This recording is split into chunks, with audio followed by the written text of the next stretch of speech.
अगर हमसे पूछा जाए कि तत्कालीन भारत में किस मुद्दे पर सबसे ज्यादा काम किया जाए तो भारत आने वाले 10 सालों में महानता की श्रेणी में आना शुरू हो जाएगा। तो मैं कहूंगा शिक्षा। किसी भी समाज और किसी भी देश को अगर ताकतवर बनाना है तो बस उस पर उसकी शिक्षा पर काम किया जाना चाहिए। पश्चिम ने हमारे संतों के प्रति ऐसी साजिश खेल रखी है ना, जिसने भी इस धारा को जिंदा करने की जो कोशिश कर रहा है, वो आचार्य रजनीश पे एक वो बना the series wild wild country. बकवास कहानी, बकवास, कुछ भी सत्य नहीं। आज पूरी दुनिया समझ रही है कि फंस गए भारत के लोग। अब क्या करोगे? सर हम नहीं फंसेंगे सर।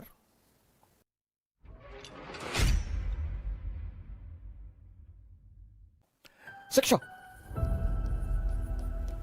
एजुकेशन बहुत इंपॉर्टेंट सर। किसी भी समाज, किसी भी देश, किसी भी समाज और किसी भी देश को अगर ताकतवर बनाना है तो बस उस पर उसकी शिक्षा पर काम किया जाना चाहिए। किसी भी समाज, किसी भी देश को अगर ताकतवर बनाना है तो उसकी शिक्षा में आमूलचूल परिवर्तन, बृहद परिवर्तन। और अगर शिक्षा पॉजिटिव हो जाए सर, अरे तो कमाल कर दे सर। अगर हमसे पूछा जाए कि तत्कालीन भारत में किस मुद्दे पर सबसे ज्यादा काम किया जाए तो भारत आने वाले 10 सालों में महानता की श्रेणी में आना शुरू हो जाएगा। तो मैं कहूंगा शिक्षा। सर इतनी बड़ी पॉपुलेशन हमारी 1 बिलियन 50 करोड़। अब आप सोचिए एक घर में 10 लड़के हैं और 10 के 10 आईएएस, तो उसके पापा तो प्रदेश पे कब्जा कर लेंगे। जनसंख्या इतनी भी बुरी नहीं है सर। किसी को 10 बेटे हैं 10, या 5 बेटे हैं 5 बेटियां हैं और 10 के 10 आईएएस, प्रदेश पे कब्जा। लेकिन अगर 10 बेटे हैं, 10 बच्चे हैं और 10 में एक मोची है, एक नाई है, 8 बेरोजगार हैं, तो वो घर खतरे में है सर। शिक्षा एक ऐसा क्रांतिकारी पक्ष है, बहुत क्रांतिकारी सर, बहुत। बीरबल को जब दरबार में शामिल करने का वक्त आया, अकबर बड़े प्रभावित थे, पंडित महेश दास बहुत ज्यादा प्रभावित। लेकिन बीरबल एक आम परिवार से थे। अब अकबर के सामने समस्या यह थी कि कैसे सामंतों को, कैसे इन शाही लोगों को तैयार किया जाए कि एक आम आदमी को दरबार में बैठने की अनुमति मिले, उसको शाही दर्जा मिले। अकबर ने बुलवाया बीरबल को, महेश दास को, कि दरबार में आओ, वहीं पर विचार करेंगे। अब कहानी पर गौर करिएगा सर। कहानी का संदेश क्या है? कहानियां सिर्फ सुनने के लिए नहीं होती, हर कहानी में एक संदेश है। अगर उस संदेश को आपने पकड़ लिया तो कहानी का मूल आपके लिए कीमती हो जाएगा। तो आए महेश दास दरबार में आए तो अकबर ने अपने शाही वर्ग से पूछा, मुल्ला दो प्याजा से पूछा कि मुल्ला जी ये बताइए कि ये महेश दास जी को दरबार में शामिल किया जा सकता है? उन्होंने कहा नहीं सर, ये तो नियम के खिलाफ है सर, एक आम आदमी को दरबार में कैसे जगह दी जा सकती है? अरे बोले कोई रास्ता है? बोले सरकार एक रास्ता है। तो बोले कौन सा रास्ता? बोले सरकार रास्ता ये है कि मैं इनसे सवाल करूंगा, इनकी परीक्षा लूंगा, और अगर इन्होंने हमारे सवालों का जवाब दे दिया तो इनको दरबार में स्थान मिल जाएगा। अकबर पलटे बीरबल की तरफ, यहां भाई महेश दास परीक्षा देने के लिए तैयार हो? हाँ बोले सरकार बिल्कुल तैयार है। तो मुल्ला दो प्याजा ने बीरबल से पूछा कि बीरबल ये बताओ कि मेरे मन में क्या चल रहा है? बीरबल ने कहा सरकार हमको पता आपके मन में क्या चल रहा है। बोले बताओ क्या चल रहा है? बोले आपके मन में चल रहा है कि अकबर अमर हो जाए, आपके मन में चल रहा है कि अकबर का साम्राज्य पूरी दुनिया में फैल जाए, आपके मन में चल रहा है कि दुनिया की सारी खूबसूरत औरतों की शादी अकबर से हो जाए। अकबर ने पलटकर मुल्ला की तरफ देखा, कहा मुल्ला क्या चल रहा है? बोले सरकार बिल्कुल यही बातें मेरे मन में चल रही। अब ये चीज किस स्कूल में पढ़ाई जाती है सर? कहां बताइए हमें। लेकिन ये विकसित कैसे होती है? शिक्षा से सर। ये समझदारी, ये कॉमन सेंस, इसका मूल बेस क्या है? एजुकेशन। इसका मूल जो आधार है, मूल वो शिक्षा है सर। सुभाष चंद्र बोस सिविल सेवा का इंटरव्यू देने गए और अंग्रेजों का नियम था कि भारतीय आए किसी ना किसी तरह बाहर निकालो।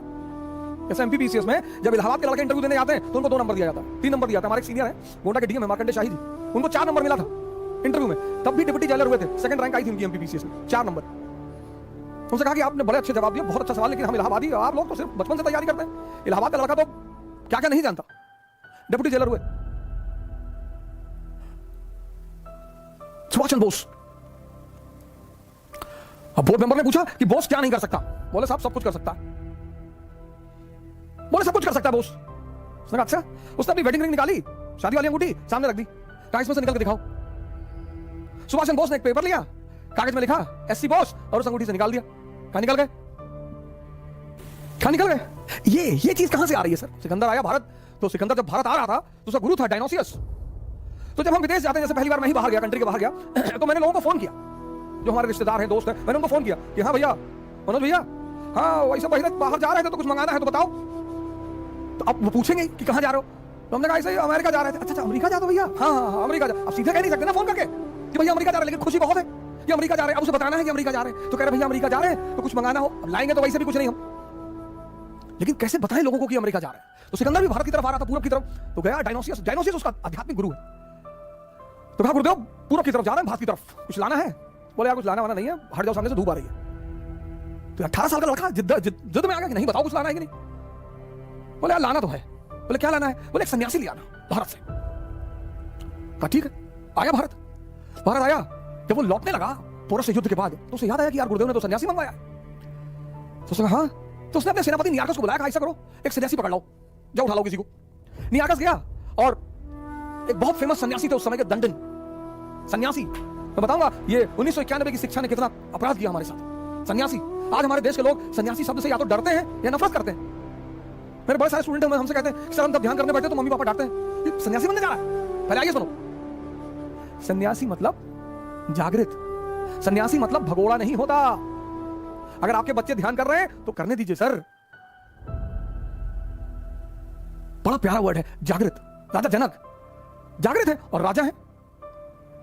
सर मन को तो कोई भी जीते ना, आप आईएएस हैं और आपने अपना मन जीत रखा है तो आप एक बहुत सफल आईएएस अधिकारी रहेंगे। आप राजा हैं, आपने अपना मन जीत रखा है तो आप अपने लिए कुछ नहीं करेंगे जीवन में, प्रजा के लिए करेंगे। इसलिए तो भारत राम जैसे लोगों के राजा के रूप में देखता है, श्री राम।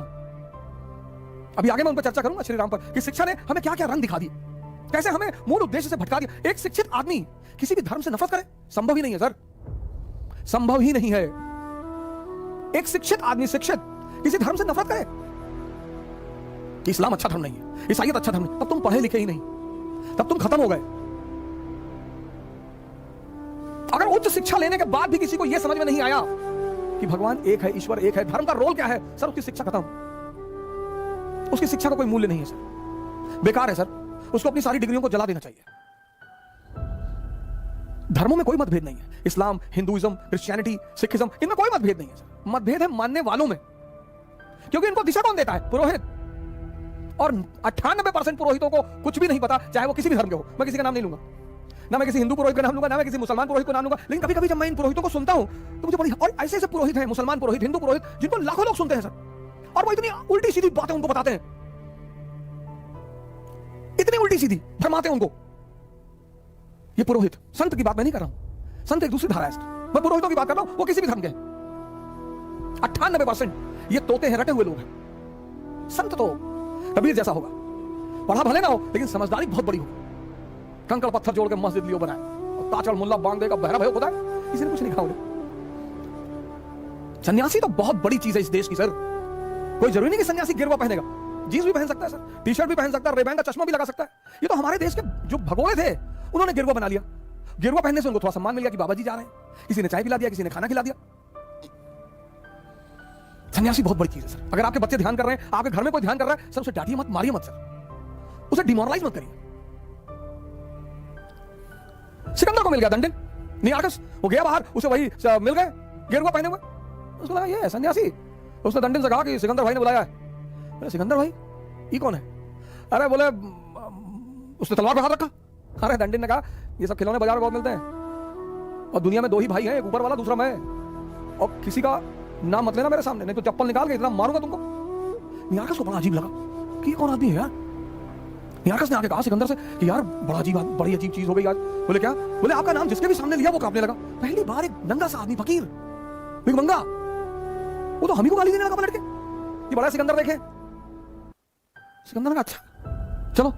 सिकंदर पहुंचा दंडन के पास, कहा मैं सिकंदर अगर पहाड़ों को हुक्म कर दूं तो पहाड़ भी चलते हैं। डायलॉगबाजी मानवीय प्रवृत्ति है। दंडन ने कहा दिखा चला के, दिखा, बोल पहाड़ों से बोल। सिकंदर को लगा कि ज्यादा बोल गए यार। सिकंदर ने कहा कि बाबा जी टुकड़े टुकड़े कट डालेंगे। बोले हाँ कट डाल, मना किया क्या तुझे? तब सिकंदर ने हाथ जोड़ा, कहा बाबा जी हमारे साथ चले चलते, हमारे गुरु ने एक सन्यासी मंगाया, हमको काहे पकड़े में डाल रहे, हमारे साथ चले चले, जो पैसा रुपया बोलेंगे हम देंगे। बोले पैसा रुपया नहीं चाहिए, मेरे सवाल का जवाब दे दे सिकंदर, चलूंगा तेरे साथ। क्या बाबा जी पूछो? कहा मान ले तू पड़ोस स्थल में फंस गया और तुझे एक गिलास पानी की जरूरत है। अगर तुझे एक गिलास पानी नहीं मिला तो तू मर जाएगा, और वो एक गिलास पानी मेरे पास है, तो तू उस एक गिलास पानी के लिए मुझे क्या दे सकता है? सिकंदर ने कहा सरकार आधा राज्य दे दूंगा। बोलेगा मैं तब भी ना दूं तो? बोले सरकार पूरा राज्य दे दूंगा। बोले सोच सिकंदर, तेरे पूरे राज्य की कीमत एक गिलास पानी से ज्यादा नहीं है। तू क्यों मर रहा था पिछले 10 साल से? इसलिए मां बाप थोड़ा सा डरते हैं सन्यासियों के पास जाने में, कि कहीं दंडिन जैसा कोई मिलकर उल्टा सीधा ना समझा दे कि संसार माया है। और सिकंदर उस बात को सोचने लगा कि हाँ यार, मेरे साम्राज्य की कीमत तो एक गिलास पानी से ज्यादा है ही नहीं, बुखार से मर गया। पश्चिम ने हमारे संतों के प्रति ऐसी साजिश खेल रखी है ना, जिसने भी इस धारा को जिंदा करने की जो कोशिश कर रहा है, वो आचार्य रजनीश पे एक वो बना the series, wild wild country.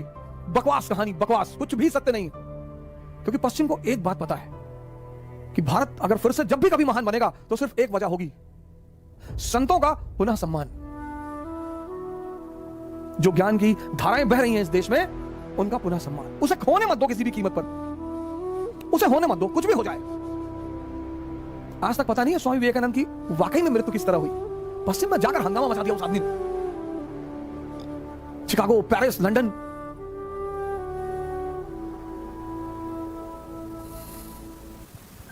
ये ऐसा देश है जहां एक एक आदमी ने पूरी दुनिया को हिला के रखा है। इतना महान देश, कहानियों में दर्शन को छिपा दिया, कहानियों में। विक्रम बेताल की कहानियां, बेताल 25 वो 25 कहानियां, कितना बड़ा दर्शन है सर। अगर एक एक कहानी को आप पढ़ो और उसमें गौर करो तो आपको उसको जीवन भी मिलेगा, ज्ञान भी मिलेगा, शिक्षा भी मिलेगी, दर्शन भी मिलेगा। जिस देश ने इतनी बड़ी बड़ी हस्तियां पैदा की, आज वो देश, यानी शिक्षा और महानता का कितना गहरा संबंध है। शिक्षा और महानता, किसी भी समाज को, किसी भी राष्ट्र को अगर महान बनाना है, बस एक चीज में परिवर्तन कर दो, शिक्षा में। उसकी महानता को आप रोक नहीं पाओगे, उसकी ग्रेटनेस को आप रोक नहीं पाओगे। आज एक हमारे गोंडा के हमारे भाई हैं छोटे, आशीष मिश्रा, तो उन्होंने फोन किया हमसे, कहीं भैया हमें बुखार हो गया 2-3 दिन पहले, अब ठीक है भैया। हम कहें कैसे? कहीं गाली बहुत दी है भैया कोरोना को। तो हमने कहा जिसको भी गाली दो तो आपसे दूर भागता है, तो हम भी यही किए भैया। अरे हमने कहा यार मिश्रा जी बहुत बढ़िया काम कर डाले। आप तो ठीक है भैया, कोई बात, कुछ है नहीं, बाकी आपसे बात कर लिया तो थोड़ा सा खुशी हो गए, बाकी कुछ है नहीं। ये है ये देश सर, ये देश है ये। आज पूरी दुनिया समझ रही है कि फंस गए भारत के लोग। अब क्या करोगे? सर हम नहीं फंसेंगे सर। इसलिए मैं अपने हर युवा भाई से अपील करता हूं कि आप जहां भी हैं, जिस क्षेत्र में हैं, जिस मोहल्ले में हैं, जिस शहर में हैं, अब यह समय है इस देश के ऋण को पूरा करने का। छोटा छोटा वीडियो बनाइए, छोटी छोटी कहानियां, छोटे छोटे केसेस फैलाइए सर लोगों में। इस नेगेटिविटी का शिकार मत बनिए सर। जय हिंद।